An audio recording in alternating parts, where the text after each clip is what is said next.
Kita kedatangan tamu yang cukup luar biasa, orang yang sangat-sangat penting di dunia pendidikan yang mulai dari kuliah di Australia, masternya, kuliah di Leiden, Belanda, S3-nya, dan dia selalu melakukan sesuatu yang berbeda. Namun di balik itu dia juga luar biasa dalam hal bagaimana lingkaran-lingkaran pada masa kecilnya, yaitu saat kecilnya. Mari kita sambut DRS Nurholis MA PhD. Oke, Assalamualaikum Pak Nur, how are you? Waalaikumsalam, I'm fine, thanks. I guess I need to say something. My name is rather, if you want to put real title, should be, like a very old title, though. Very old title. DRS, Nurholis, MAD, Admin PhD, yes. Rather than that. But that's okay for introduction. Nice to meet you. Nice to meet you too. What can I help you now? Right, okay. Well, as the very, important person that everybody wants to know about you, okay? So this is the audience really I see. curious, okay? Curious about you, Okay. about your position now and so on, okay. Pak Nur, first, let's see about lebih ke belakang ya, lebih ke belakang. Saya pikir ini sesuatu yang sangat menarik, manakala kita semua audiens ini kan banyak kepingin belajar tentang kehidupan ini, sehingga Kang Guru sendiri kepingin juga mengetahui bagaimana sebenarnya latar belakang atau mungkin mulai dari di mana Pak Nur itu dilahirkan, kemudian bagaimana pendidikannya. Silakan Pak Nur, please. Baiklah pendengar Kang Guru yang setia, mungkin sudah beberapa kali Anda semua disajikan oleh tokoh-tokoh yang luar biasa, yang inspiratif. Tapi bolehlah saya men-share juga siapa saya dan di mana saya growing up, tumbuh dewasa sampai sekarang ini. Tapi nanti silakan host untuk mempertanyakan atau menanyakan hal lebih spesifik apabila diperlukan informasi yang lebih spesifik. Boleh saya mulai? Saya ini tumbuh kembang di satu wilayah yang desa yang relatif jauh dari keramaian ya. Saya growing up, tumbuh di situ. Tepatnya saya di desa Jatisari, Kecamatan Senori, Kabupaten Tuban.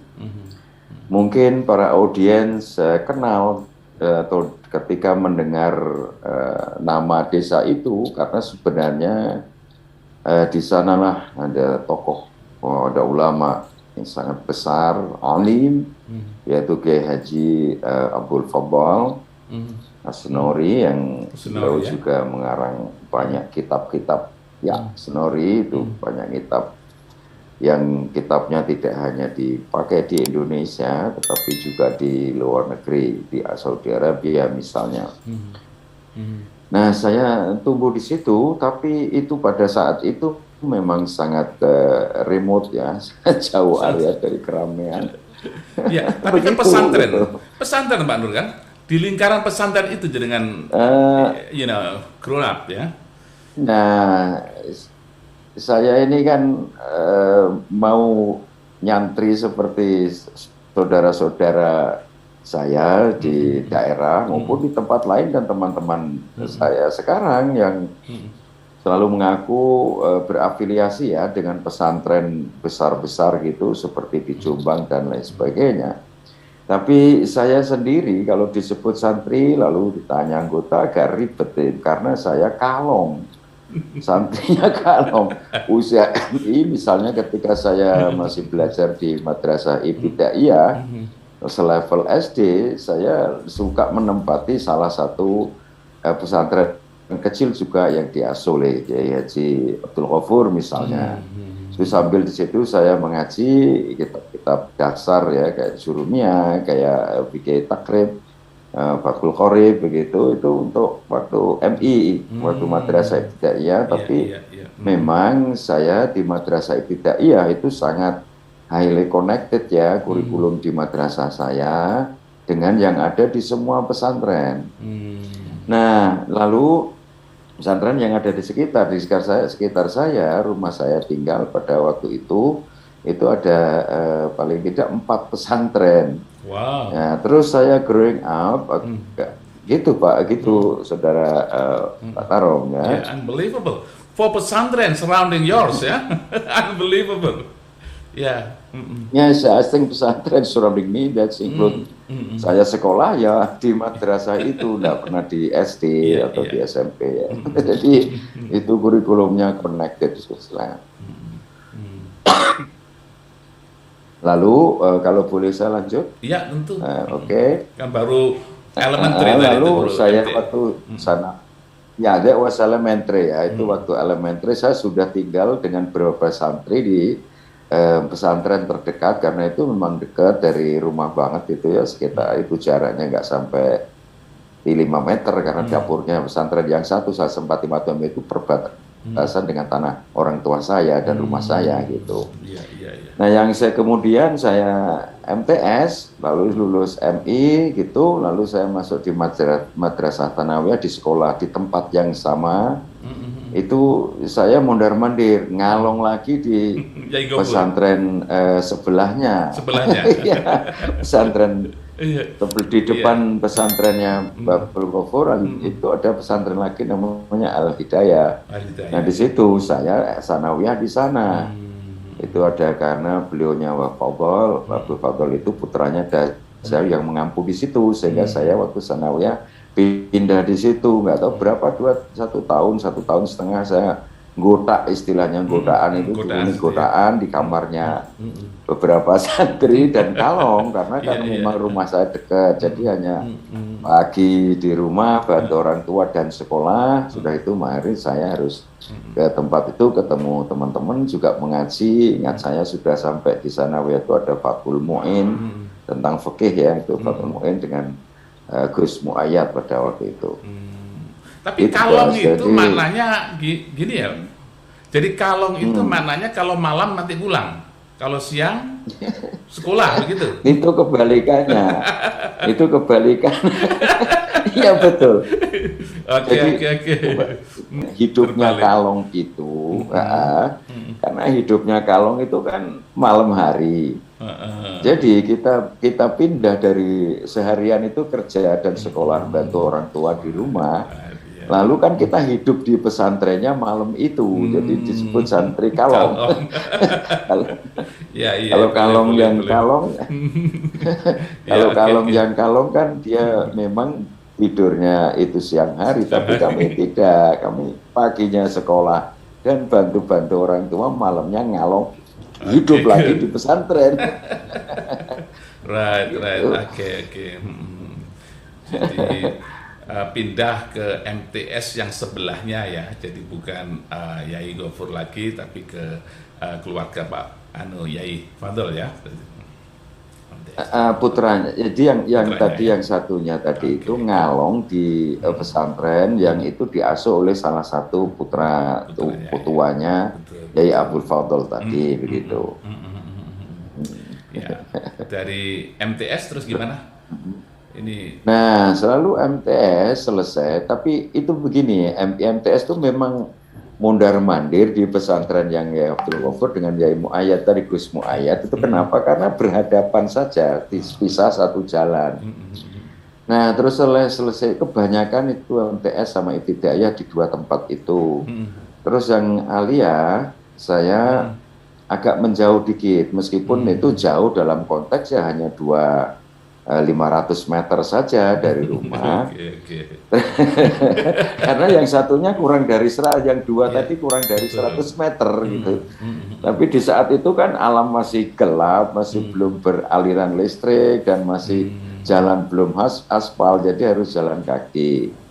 Nah, ketika di sekolah masuk ke Alia, saya pindah lagi, ngalong lagi di salah satu yai, namanya Mbah Makmun.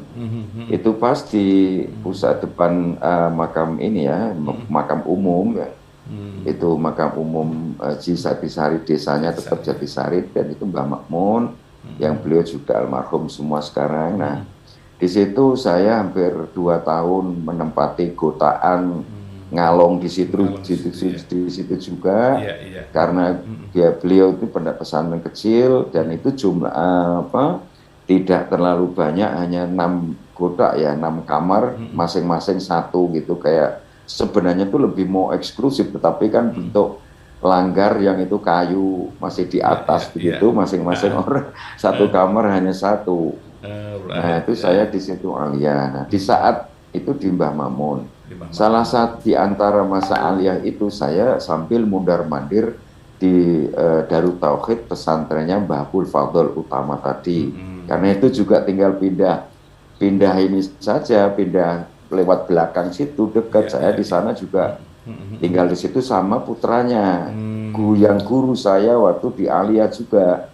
Itu Gus Sofi, itu putranya Fadl, itu di tempat tinggal di pesantren namanya Darut Tauhid ya.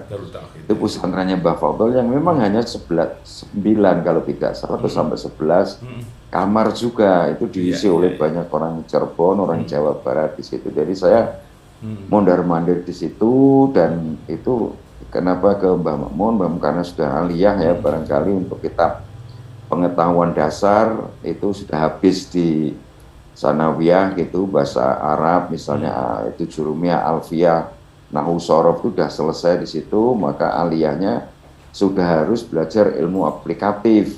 Misalnya ya ada sufism, ada etik.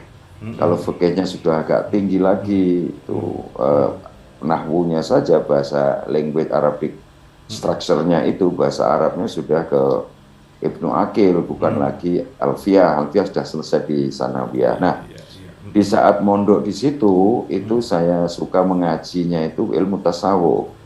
Di situ belajar hikam, di situ belajar Bijanudaro, dan di situ belajar ilmu-ilmu yang sifatnya sufi. Nah, Mbah Makmun itu memang beliaunya ahli thariqat, ahli ini. Jadi pas ngajinya kitab-kitab yang bersentuhan dengan tauhid dan akhlak gitu.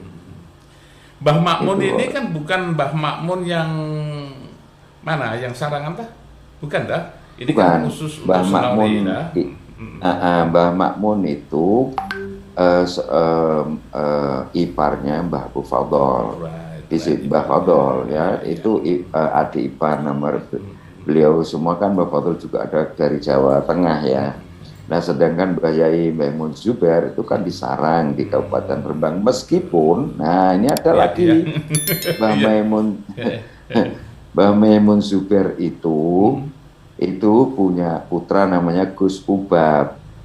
Gus Ubab itu menjadi suaminya putranya Mbah Ghafur, yaitu pesantren pertama tadi. Jadi sebenarnya sejak kecil saya itu ya sering ketemu beliau-beliau. Di samping itu saya ketemu beliau Mbah Maimun Zubair itu saya waktu imtihan al-aliyah akhirus sana, tutup tahun aliyah, saya ketua acara itu dan saya yang mengundang Yai Maimun Zubair pada waktu itu. Ini kisah masa lalu ya, di kampung desa itu aliyah. Unbelievable. Luar biasa. Karena Senori terkenal sekali di beberapa daerah itu. Senori terkenal pada santrinya, pondoknya, yang pondok salaf itu, yang luar biasa. Ya, sehingga beruntung sekali di situ itu memang ada Pak Nur ya. Sehingga Pak Nur ini rupanya memang sudah lingkungannya sudah luar biasa kan begitu itu. Oke. Iya, sangat ini Pak Muhtarom, Pak Hos ya, Saudara Hos. Memang itu sangat influencing sebenarnya kalau dalam konteks motivasional, motivasi, karena di situ memang kota pelajar ya, tapi Betul. disebutnya lebih ke santri daripada Luar kota pelajar. biasa. Dan itu berpengaruh Yes. sekali dengan your mind ya, jiwa daripada Pak Nur sendiri, bahwa lingkaran-lingkaran itu sangat mempengaruhi, sehingga yang pada akhirnya setelah aliyah kok bisa sampai ke Malang, gimana ceritanya? Jadi begini Pak Rom ya, saya mendapatkan kalau dari sisi motivasi belajar, saya itu punya ustadz, guru, ya termasuk bisa dikatakan orang tua sendiri, dan sekarang kiai paling sepuh di Senori tinggal satu-satunya, Iya, yaitu Pak Haji Muhammad Muhyiddin. Dia sekarang beliau juga sudah punya iya, pondok iya, iya, Hafidz iya. Quran, pondok kecil dan seterusnya. Nah, beliau itu waktu saya sanawiyah sebenarnya, yang sangat mempengaruhi saya itu dari sisi eksternal ya, itu saya itu belajar kitab Ta'limul Muta'alim. Ta'limul Muta'alim. Ta'limul Muta'alim itu setelah saya tua dan dewasa ini, dulu sering kalau malah saya akhirnya menyadari bahwa itu kebanyakan itu dijadikan stand orang para santri untuk membunuh kreativitas. Karena saking takdimnya diajari luar biasa. Betul, betul. Nah, kalau saya alhamdulillah itu Pak Tarom, saya memahami waktu kecil itu bahwa kitab taklim itu isinya adalah motivasi untuk mencari ilmu setingginya. Isinya utuh seperti itu, dengan cara beradab atau tidak beradab. Tentu Ta'limul Muta'alim itu mengajari cara secara berakhlak. Tetapi inti sebenarnya bukan persoalan akhlaknya itu, tetapi bagaimana jihad fil ilm, yaitu jihad untuk memperjuangkan, memperkuat ilmu. Yaitu maka dalil-dalil yang dipakai itu selalu bahkan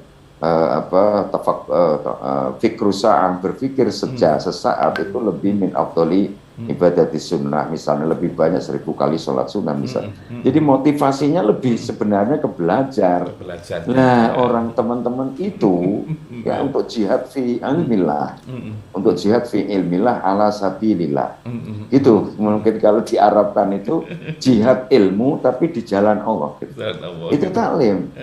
Dan yang kita pahami banyak orang itu itu tentang ketakzimannya, tentang anak, misalnya anak Abduman Allamani harfan wahidan, saya menjadi hamba meskipun hanya satu kata yang diajarkan kepada saya, itu tidak salah ya, tapi itu lumrahnya menjadi ilmu, pendapatan ilmu yang sangat langka. Anda dengan mengabdi kepada kiai lalu jadi alim, itu ilmunya sudah ada di kitab Nahwu, kitab Alfiyah. Itu kan masuk laduni, jarang yang terjadi. Yang komunality, yang common sense ya tetap jihad, ijtihad fil ilmi. Itu kira-kira begitu. Nah, terus yang kedua, itu kemudian setelah itu taklim saya nuntaskan ya, kitab itu saya kaji beberapa kali dengan para kiai yang berbeda. Terus ada lagi si Pak Muhammad Yai, sekarang beliau Yai, saya dulu panggilnya Pak Muhammad gitu, Pak Muhyiddin gitu, karena Ustadz, saya masih muda pada waktu itu. Nah, itu ada namanya kitab namanya Idhatun Nasyi'in. Itu saya pelajari di aliyah ya, di aliyah kelas 1 itu, kalau taklim di Sanawiyah. Aliyah kelas itu namanya Idhatun Nasyi'in, nasihat bagi orang-orang muda. Isinya juga sama, luar biasa.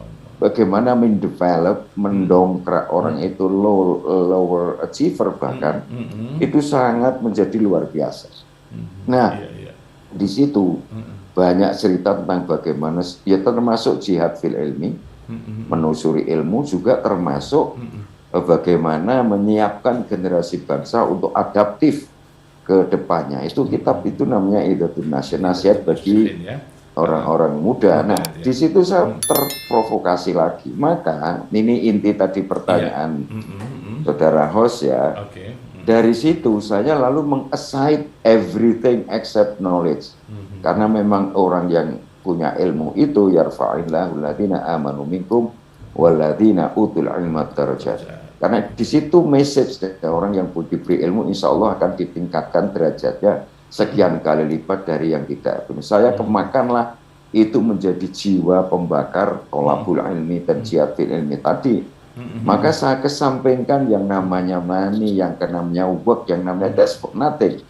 Semua adalah depends on the deeper the knowledge understanding, the knowledge yang dalam itu penguasaan ilmu. Nah, maka dari itu saya tidak lalu peduli apakah orang saya tua itu ada atau tidak. Tidak peduli, karena sudah kena keyakinan itu, maka aku beranikan diri, saya beranikan diri, saya harus belajar keluar dan melanjut kuliah.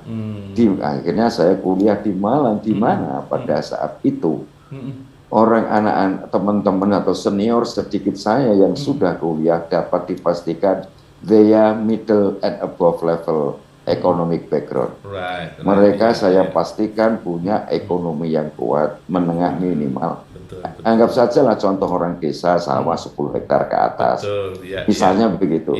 Kalau saya, maka tapi itu saya nggak ambil pusing. Saya nggak ambil pusing karena saya ingat itu yang kedua tadi kan motivasinya tadi mulai muncul. Di samping ngaji itu, ibu saya I think is one of the best human women in the world ya, karena beliau juga nggak sekolah, tetapi memang mimpinya pada anak-anaknya selalu please whatever you want to get the highest education, how pasrahkan kepada Allah saja. Meskipun itu berat, tapi jalan saja, karena tadi saya juga sudah yakin ada yarfa'illah, ada jihad fil ilmi, pasti ada jalannya. Orang tua juga niat yang kuat untuk memberikan saya jalan, mengizinkan supaya menempuh pendidikan lebih jauh. Padahal yang ada dari pemahaman Kang Guru sendiri bahwa situasi ekonomi sangat minim, itu juga akibat daripada jenengan yang pertama, ya Pak Nur ya, dari sekian bersaudara. Ini agak rumit. Kalau saya itu rumitnya gini, saudara host, rumah Kang Guru. Rumitnya ini saya sampai bingung kalau ditanya itu kadang karena apa? Ada saudara yang sampai lupa nama karena terlalu banyak putra. Saya, orang tua saya melahirkan anak-anak 10 yang alhamdulillah semua sehat sampai dewasa. Alhamdulillah, alhamdulillah. Itu luar biasa. Tadi saya katakan terlepas tidak punya, nggak punya keluarga 10 yang itu dewasa semua. Nggak ada yang anomali di waktu kecil, bayi dan seterusnya sampai dewasa sehat-sehat, dan sampai sekarang kecuali satu, itu pun juga sudah dewasa, kakak saya yang akhirnya kena typhus yang tidak tertolong, tapi pada intinya mengantarkannya sudah sampai menikah, itu sudah luar biasa. Nah, case-nya di sini adalah yang ditanyakan tadi, di saat itu tadi saya sebenarnya tidak ke pertama, saya keempat dari kakak saya 3 perempuan, lalu adik-adik saya lagi perempuan 3, lalu ada baru cowok 2, baru 1 terakhir adik perempuan. Nah sebenarnya itu complicated sekali. Nah di saat yang sama kan itu minimal ada 4-5 yang sekolah pada saat yang sama. Misalnya kakak pertama saya harus di aliyah, maka ada yang sanawiyah, maka ada yang ibtidaiyah. Itu bisa jadi sanawiyah 2, ibtidaiyah 1 atau 2, begitu. Selalu ada 4 yang sedang mengenyam pendidikan. And that was very heavy for parents ya, to to live, to support them, especially when going away from the house gitu. So semua keluarga more or less stay in one school. Sekolah yang di madrasah itu semuanya di situ. Akhirnya because of not possibility to send them away from the house. Right. Sehingga serba kekurangan yang ada ya ketika di Malang, kok bisa survive itu gimana caranya Pak? Waduh, Masya Allah, ini saya kalau cerita begini tuh half cry ya sebenarnya. Orang tidak tahu kalau, orang itu sebenarnya tidak tahu kalau saya struggle that hard. Karena saya enjoy tadi saja, saya selalu pasrah. Kau nggak pasrah bagaimana? Berjuang apapun, we know that mathematically it sounds very difficult, right, to rationalize. Orang nggak tahu saya itu kuliah, ya pokoknya kalau ibu orang tua saya have some money to package ya. Zaman saya kuliah itu kan ada vessel pos itu juga kadang telat, kadang pos vessel itu yang aliran European model itu. Nah itu terserah kalau beliau ada terus mengirimkan ke saya, ya saya terima. Kalau enggak ya enggak usah, saya harus berjuang setahap yang saya mampu. Nah, alhamdulillahnya tadi itu Pak Kang Guru, Om Kang Guru itu ya tadi modal saya di kampung yang bisa tadi ngaji agama, kitab, macam-macam tadi. Ya saya membantu senior-senior saya waktu ujian, namanya kan kebetulan itu IAIN, Fakultas Tarbiyah, banyak mata kuliah agama yang itu banyak orang yang kesulitan. Lalu saya ngembring kalau ada anak senior mau munakosa, mau ujian komprehensif itu kan baca kitab namanya Al-Marogi, hadisnya Subulus Salam. Nah itu saya harus tentir mereka, saya harus training mereka. Ya, mereka kasih aku uang kecil sedikit ya untuk nyambung. Juga termasuk saya translating salah satu kitab, tapi saya potong-potong kecil. Teman-teman sekelas saya, udah saya pakai aja ganti fotokopi karena gitu. Anything like that to make me live itu ya. That's why it's just so hard. But then yeah, really that was a life struggle period ya to establish to live up to now at least. And your department at that time is about Islamic education, right? Not Arabic. Or Yes, not exactly. English, right? Yes, yes. I'm supposed to be PAI teachers, you know. Right. I'm supposed to be itu karena saya lulusan fakultas, ngambil fakultas tarbiyah, pendidikan agama Islam, not English, bukan prodi bahasa Inggris atau bahasa Arab. Di saat itu di Malang itu saya belajar di tarbiyah itu ada 4 jurusan, satu pendidikan bahasa PAI, pendidikan agama Islam, jurusan bahasa Arab, jurusan tadris, isinya ada 2, matematika dan bahasa Inggris. Saya tidak tahu yang 2 itu. Kalau ada bahasa Inggris dan matematik. Tapi toh seumpama saya suruh milih, saya akan ngambil Inggris, bukan matematik. Karena saya tidak kenal belas matematika itu kecuali hitung-hitungan faraid saya bisa, tapi bukan matematik. But English, tapi Englishnya juga mungkin dari Jatisari your village itu memang bisa berkembang ketika di MTS atau di Aliyah. Nah ini yang unik juga Pak Kang Guru ya. Di kampung saya itu sebenarnya pengennya itu dual language. Di sekolah saya itu pengennya waktu sanawiyah itu sama Aliyah itu dual language. Pengen di pesantren tadi itu pengennya sebenarnya para yai itu menggunakan bahasa Arab dan bahasa Inggris. Kalau bahasa Arab kan sudah oke. The problem is, ada problem mendasarnya adalah itu yang namanya sanawiyah sampai aliyah ada pelajaran bahasa Inggris. Seingat saya itu mulai sanawiyah sampai aliyah itu habis student book 1 sekitar 25 pages. Because our teachers apparently were not professional and well-educated English people, of course, because they also graduated from high school. Mereka kebanyakan guru saya sampai aliyah itu juga lulusan SMA. Yang umum nanti yang matematika, bahasa Inggris itu lulusan dari SMA. Kalau nanti yang rodo agama sedikit-sedikit dari IPS, jurusan IPS. Nah, tadi guru ya Ustadz yang saya panggil, yang saya sebut di depan, itu selalu mencoba motivasi.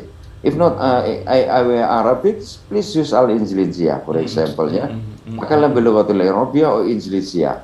Itu dimotivasi begitu. Nah, one day ada salah satu putra terbaik di kampung saya itu dari Gontor. Ternyata beliau itu tinggal di London 4 tahun. Wow, Di saat saya aliyah kelas 1, beliau pulang. Saya kenal, akhirnya sempat ada short course, maybe only 3 nights though, karena kelas malam itu ada pernah 3 kali.